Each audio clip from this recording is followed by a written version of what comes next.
भारत में खाद्य तेलों को लेकर बड़ा फैसला सामने आ सकता है, क्योंकि सरकार अब वनस्पति तेल यानी वेजिटेबल ऑयल के आयात शुल्क बढ़ाने पर विचार कर रही है।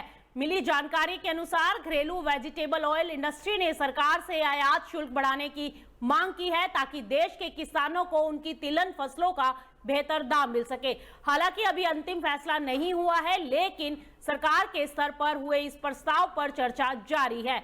दरअसल भारत अपनी जरूरत का करीब 60% खाद्य तेल इंपोर्ट करता है, जिसमें पाम ऑयल, सोया ऑयल और सनफ्लावर ऑयल का बड़ा हिस्सा शामिल है।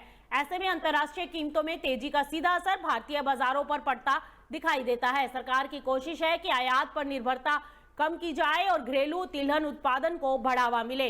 प्रधानमंत्री नरेंद्र मोदी भी पहले कई बार आयातित उत्पादों पर निर्भरता घटाने की बात कह चुके हैं। इधर वैश्विक बाजार में भी खाद्य तेलों की कीमतें लगातार बढ़ रही हैं और मिडल ईस्ट तनाव और दक्षिण पूर्व एशिया में बढ़ती बायोफ्यूल मांग की वजह से पाम ऑयल में तेजी आई है। रिपोर्ट्स के मुताबिक संघर्ष शुरू होने के बाद पाम ऑयल की कीमतों में करीब 12% की बढ़ोतरी आ चुकी है। जानकार कह रहे हैं कि अगर भारत आयात शुल्क बढ़ाता है तो इससे वैश्विक वेजिटेबल ऑयल डिमांड प्रभावित हो सकती है और अंतर्राष्ट्रीय बाजार में चल रही तेजी कुछ समय के लिए धीमी पड़ सकती है।